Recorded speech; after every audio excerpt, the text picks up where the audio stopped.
So, while my character in the movie may be able to see the future, I also can. And I know what the future brings. I know that when you see Madam Web, you're gonna love it. In fact, I think you're gonna see it twice.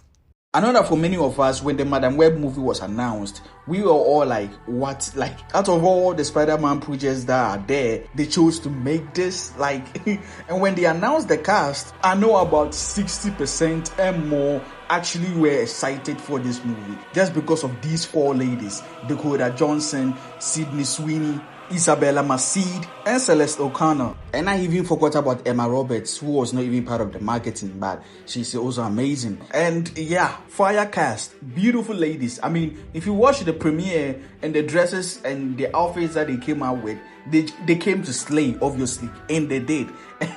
And people went in because of them, because regardless of how the movie is gonna suck, at least they are gonna watch pretty ladies on screen, right? And even Sony know it. That's why they are marketing this movie like this.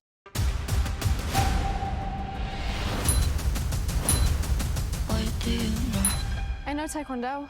What?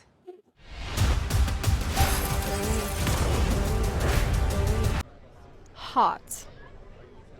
That's all I'm gonna say. Hot.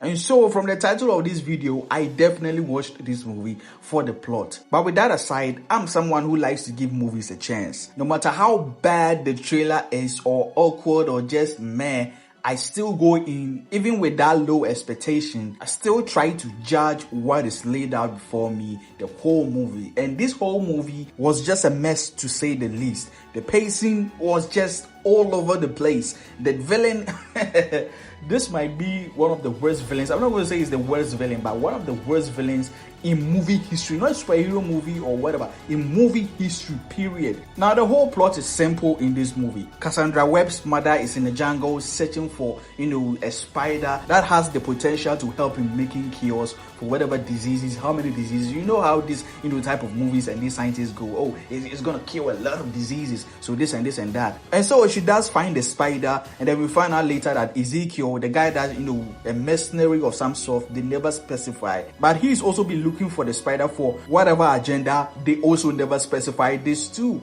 And so he kills all the men there, and with the struggle, to get the spider away from Cassandra's mother, he shoots her, and a bunch of people, spider people as they call them, which in this movie, they have labeled them as this, folk tale about this group of people who have the powers of a spider, and they help people and punish evil and whatever. And so they come to help Cassandra's mother, who, by the way, is heavily pregnant. And towards the end of the movie, we find out that, the baby has some sort of disease and that she doesn't have lung, and that's why she's, heavily pregnant and is in this forest searching for this spider to make a cure. And so Cassandra is delivered, and then it just zooms past into the future where she's a paramedic. She almost dies in one of the scenes, and that's what unlocks her power. And that whole scene was kind of like a Doctor Strange, out of body type of experience like the first movie. And this is not even the only scene that they do that. Now let's move forward to Ezekiel, the villain. He gets this vision every night of 3 people who have powers, and they kill him. And so he decides to what?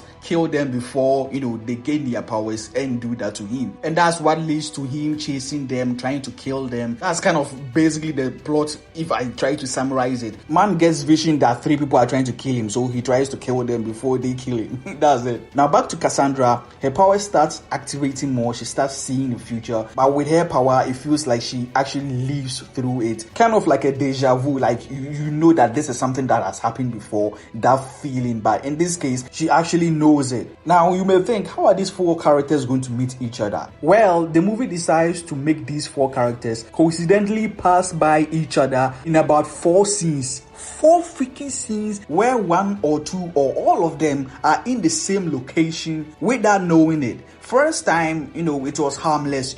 She comes into contact with them briefly in certain situations. Like with Julia, she met her in the hospital after saving her stepmother. With Celeste, she almost ran her over with her ambulance. And with Anya, she actually lives in the same building with her. Like, come on, what are the odds that she meets the 3 characters that she's going to protect in the end? Like, in the same day. And with the others, they are all in the same location, but just passing each other by.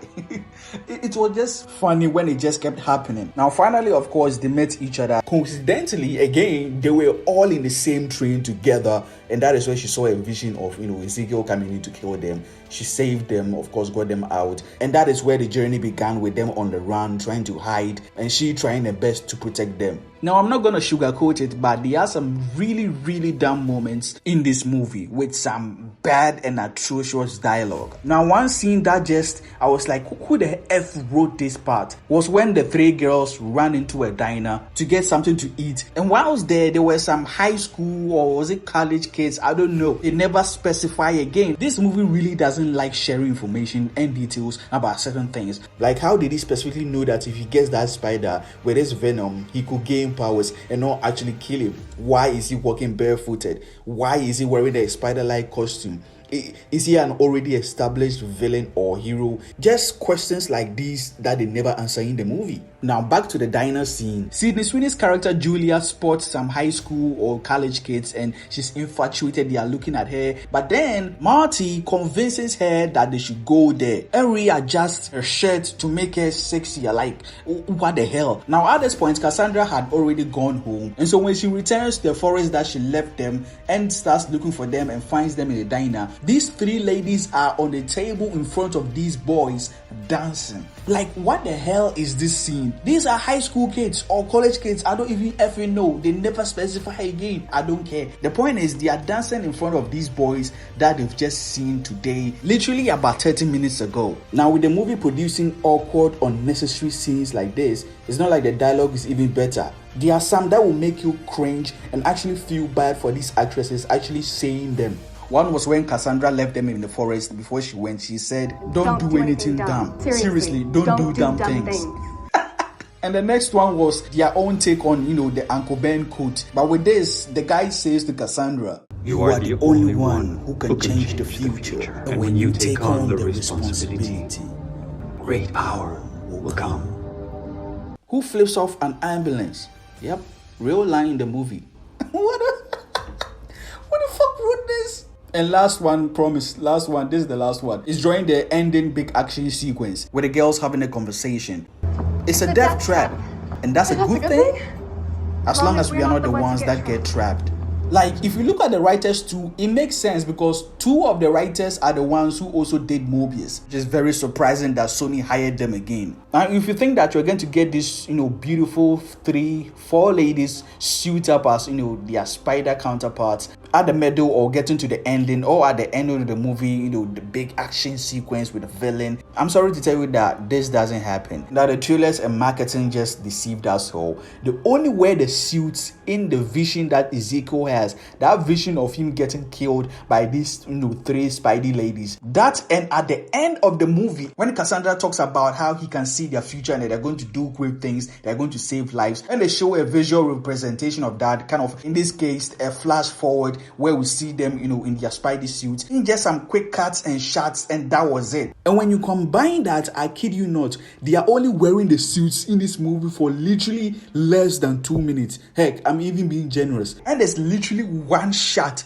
of Cassandra wearing her Madam Web costume. Just literally one scene of Dakota Johnson wearing her suit for less than 30 freaking seconds. And so all the marketing with the trailers and, the TV spots and the posters and the images, nope. A lot of people are going to be disappointed about that. And the movie, how it's shot, is just so weird. It's like they're trying to be creative, but in the midst of doing that, they just fumble some shots which are just awkward and just chaotic and disorienting. The plot, it just leads to so many questions that they never answer. Like, there are certain moments and scenes in the movie that just happen without any lead up to it. It's like they're trying to get certain scenes done quickly and move on to the next. The score, the music, not memorable, maybe except for the trailer music. To clarify, this is not the worst movie in the world. It just had so much potential to be something big, especially with the Madam Web character who deals with the multiverse. And yet, this movie just made it feel like a side piece. Ezekiel Sims is a fascinating villain. No, he's not. Ezekiel Simmons, just dumb. He keeps falling for the same trick over and over again. He doesn't have any plans, nothing. Just that, I have to kill these girls because in the future they kill me. That's it. There's even a Spider-Man game, Shattered Dimensions, which does the Madam Web character justice, and even the story. But anyways, these are just my opinion on the movie, which if you've seen other reviews, many people share the same opinion. And yes, truthfully, I never went in this movie for, the amazing story that they could tell. Obviously, I went in for the ladies, Dakota, Sydney, Celeste, and Isabella. Main reason why I watched this movie, and of course, because it's a Marvel movie. But yeah, I never had faith in this movie, and we were right. Craven is coming out next, and we will see. But anyways, this is what the movie is about. I don't know whether I even enjoyed Mobius more than this, but yeah, let me know in the comments below if you've watched this movie. What do you think? If you haven't watched and you decide to watch my video first, yeah, this is what you get if you go and watch. Maybe you even like it more than I did. But anyways, if you did enjoy this video, leave a like, that's up the video when the channel out, subscribe and turn on the notification bell not to miss any new video as well. As always, Nelly says here, see you guys in the next one.